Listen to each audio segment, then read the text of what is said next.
მოგესალმებით ჩემო მეგობრებო, დღეს მოვამზადოთ მუხუდო პატრიჯნით სამარხო და გემრიელი კერძი. მუხუდო აუცილებლად მეავიღე 1 კილო და წინასწარ დავალვე მთელი ღამე გავაჩერე. შემდეგ მეორე დღეს გადაუწურე ის წყალი, მთელი ღამის ნადგომი და დავდგი მოსახარშად და ქაფს რომ მოიყენებს, რა თქმა უნდა, უაშორეთ ხოლმე. დაუმატეთ 2 ცალი აი ესე მრგულად დაჭრილი სტაფილო და სანამ სტაფილო მოიხარშებ, დაჭერით 1 ცალი პატრიჯანი, მოაყარეთ მარილი და შეეწვით. ჩემი იყო დიდი პატრიჯანი, თუ თქვენი არ არის დიდი, მაშინ 2 ცალი. და აცოდეთ დაიბრაწოს კარგად ყველა მხრიდან. შემდეგ ჩავაყაროთ მუხუდოს 1 დიდი თავი დაჭრილი ხახვი,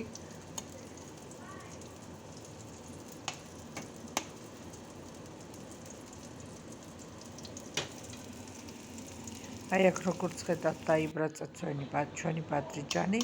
ეხლა მუხუდოს დავუმატოთ 1 სადილის კოვზი ტომატ პასტა, აგრეთვე დავუმატოთ ქინძი.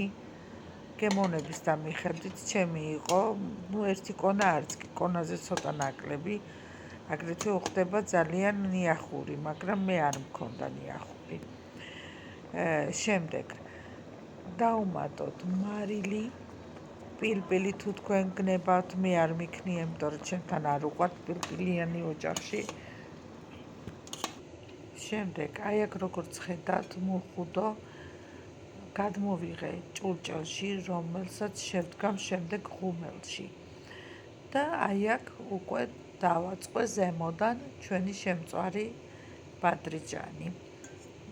შემდეგ ამ მუხუდოს სანამ შევდგავთ ღუმელში, დაახურეთ აუცილებლად ჯერ გამოსაცხობი პერგამენტის ქაღალდი და შემდეგ ალუმინის ქაღალდი. არავითარ შემთხვევაში ალუმინის არ დააფაროთ მარტო, იმიტომ რომ გამოყოფს ძალიან ცუდ ნივთიერებას. დაახურეთ მჭიდროდ.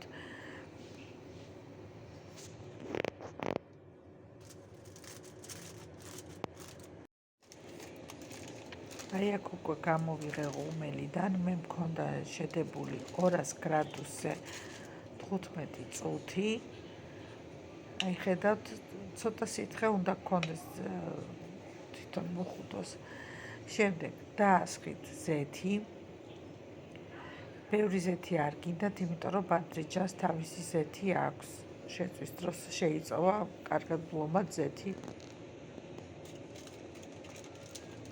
ისევ დაახურეთ და ეს პერგამენტის ქაღალდი და ალუმინის ქაღალდი გააჩერეთ ისევ 5 წუთი, რომ ზეთს შეერჩეს თავისი ვიტამინები და ეს გემრიელი სამარხო კერძი მზად არის. მე კიდე შემდეგ გემრიელობა ვიდეომდე გემშვიდობებით, ჩემო ლამაზებო.